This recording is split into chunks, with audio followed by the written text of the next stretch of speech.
যুক্তরাষ্ট্র, Canada, EU শুল্ক সংকট, ৫০% ট্যারিফে বাড়ছে বৈশ্বিক বাণিজ্য উদ্বেগ। বিশ্ব বাণিজ্যে নতুন করে অস্থিরতা তৈরি হয়েছে যুক্তরাষ্ট্রের আগ্রাসী শুল্ক নীতিকে ঘিরে। কানাডা, মেক্সিকো ও ইউরোপীয় ইউনিয়নের সঙ্গে ওয়াশিংটনের বাণিজ্যিক উত্তেজনা এখন চরম পর্যায়ে পৌঁছেছে।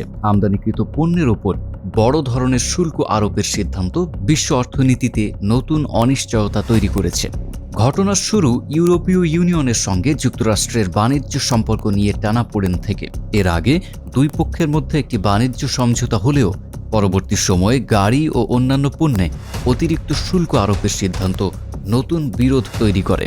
জুলাই মাসে মার্কিন প্রেসিডেন্ট ডোনাল্ড ট্রাম্প ইউরোপীয় ইউনিয়ন ও মেক্সিকো থেকে আমদানিকৃত পণ্যের ওপর ৩০% শুল্ক আরোপের ঘোষণা দেন। তিনি সতর্ক করেন, কোনো দেশ পাল্টা ব্যবস্থা নিলে আরও কঠোর পদক্ষেপ নেওয়া হতে পারে।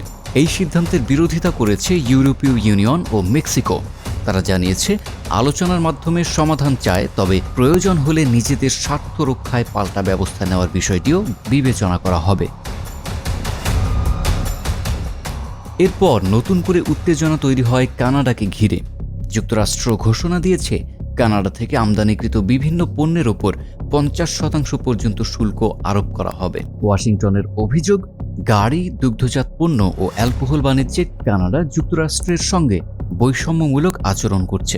নতুন শুল্কের আওতায় ওয়াইন, হকি স্টিক, সিমেন্ট সহ বিভিন্ন পণ্য থাকলেও জ্বালানি, গুরুত্বপূর্ণ খনিজ ও কিছু পণ্যকে এর বাইরে রাখা হয়েছে। কানাডার প্রধানমন্ত্রী মার্ক কার্নি এই সিদ্ধান্তকে যুক্তরাষ্ট্র, মেক্সিকো, কানাডা মুক্ত বাণিজ্য চুক্তি বা ইউএসএমসি এর চেতনার বিরোধী বলে মন্তব্য করেছেন।